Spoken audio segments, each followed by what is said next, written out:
Hi, welcome back to my channel.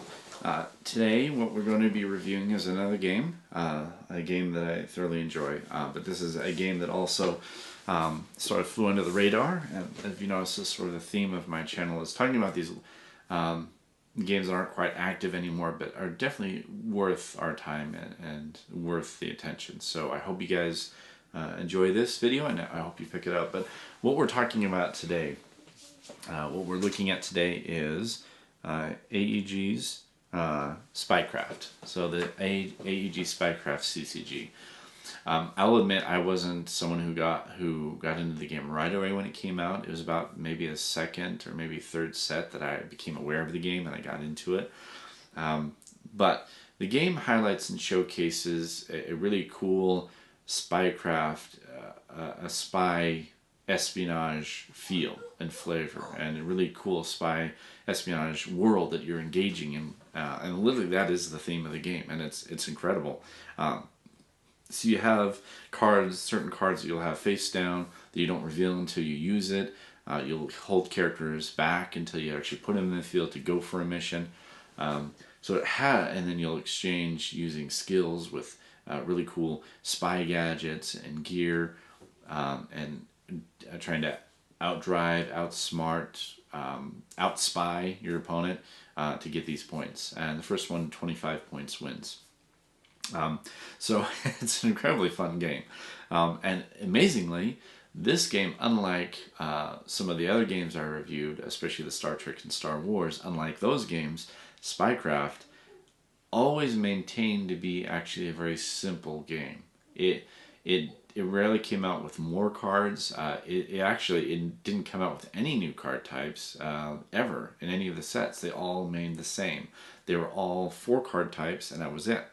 So that was one major advantage to this game, was the fact that you didn't have to worry about what's the next new card type. They never changed the card types. There were always 4 types from the beginning to the end of the game. So that's a big bonus to everybody, and anyone who wants to get into the game, it's a huge bonus. It's a very easy game to get into, really, and you just have to master the very basic concept of bravado, of meeting skill checks. Really, if you can understand and grasp those 2 concepts, the game is very easy. With this game being what it is, you of course can't do anything without the agents that you'll send out to do the spy work. So let me show you an example. So this is an example of an agent card. Okay, now agents are the core of the game. Now this particular agent is a leader. So he's a specific type of agent, but leaders are agents. So you're actually going to see the exact same format for any standard agent card format. It just won't say leader on there. But what you're going to have here, you have the name, you have agency cost or expense. I forgot the exact term. I'll look it up. But this tells you how much you have to spend each turn to purchase equipment and recruit agents. So that number, the higher the better. But they all start out relatively small at the beginning, and then you build up as you recruit better agents and better leaders. So that's that. They have the name, and then you have the stats. You have the faction that they're a part of, the type of a character, whether they're a faceman, wheelman, etc. And then you have some game text there. And then you have a bravado number on the bottom there. And that's it. The 4 skills that any agent is rated in. It is charisma, combat, transport, and craft. Okay, so those are the 4 different types of skills. Every agent is rated in those. It can be anywhere from 0 to 9, 10. It can get really insane. But it can be anywhere in there. So they're rated on those 4 different areas. So that's it. I mean, and then of course you have the game effect. And that brings us back to the missions. The missions you actually be going for with your agents. So you're going to have a mission stack, a stack of 24 cards that are going to represent 24 hours in a day. So literally the game is going to take place within 24 hours, lore-wise, as per the lore of the game. They're going to have different keywords on here that are going to be applicable depending on particular situations, so I'm not going to run through all the situations. But you're going to have, here's an example of a mission. So here's the mission. Here we have this is the safe house tussle. So you're going to have here so you're going to have the point value of the mission here. You're going to have a cover number, so if you're being attacked, that number adds to the defense of whoever's being attacked by combat. And then you have the game effects for both the attacker and the defender. Attacker and defender. So this will apply to whatever situation you are. And then of course there's keywords for this. You have fights that tells you what skill you'll use to accomplish this mission. It doesn't tell you the skill, this will tell you the type of mission. So this is a fights mission. It'll also tell you if it's public. So there are public and private missions, and that will have an effect depending on if you're exposed or not. Again, that's all in the rules.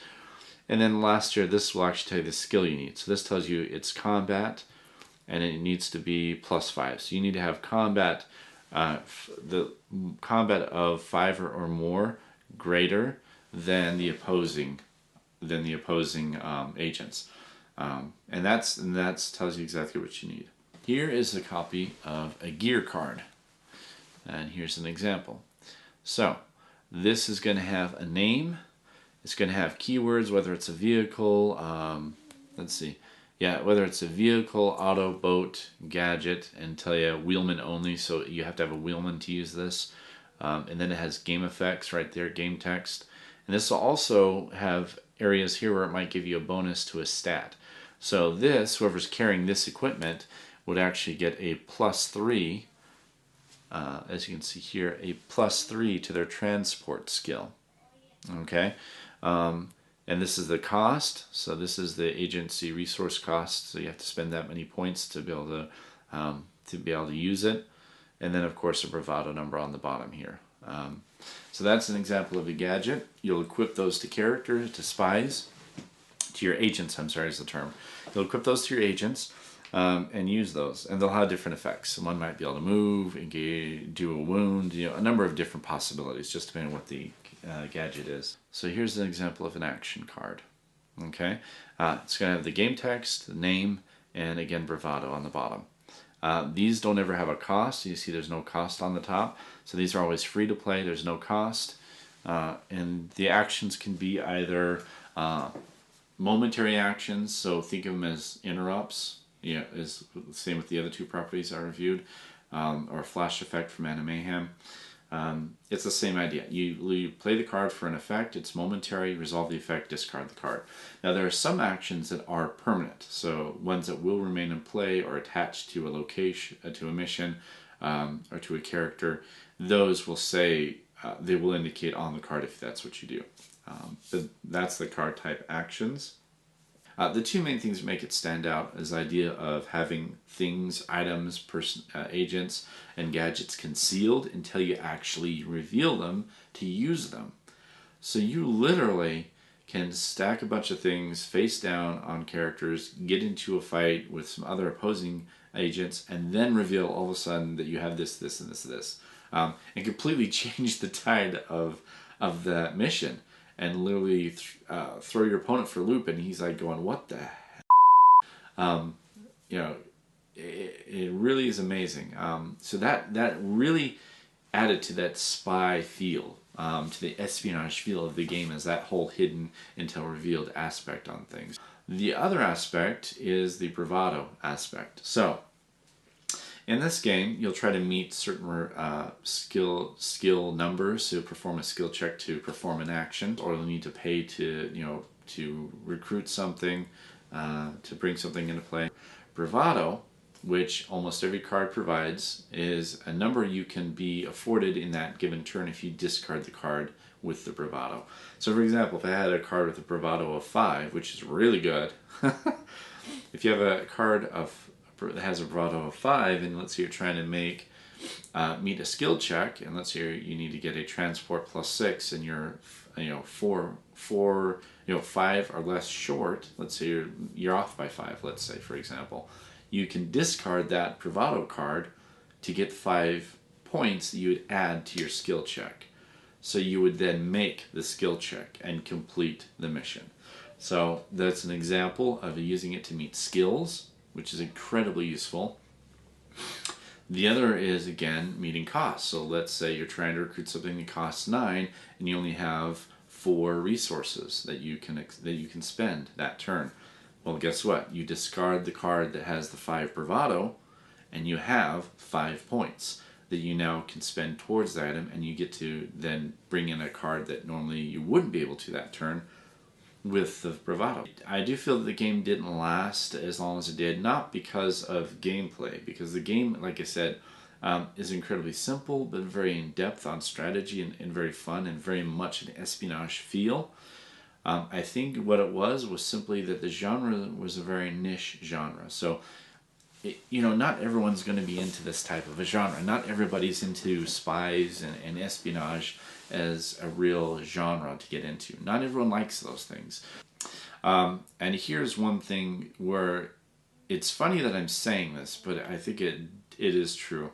I think that in the case of Spycraft, it did hurt the game that they never released any additional card types. I think it did hurt it because when you have expansions with customizable card games, because of the precedent set by other games, you come to expect that there might be something new to add to the game. Now, again, I'm not saying go overblow it like Star Trek and Star Wars did.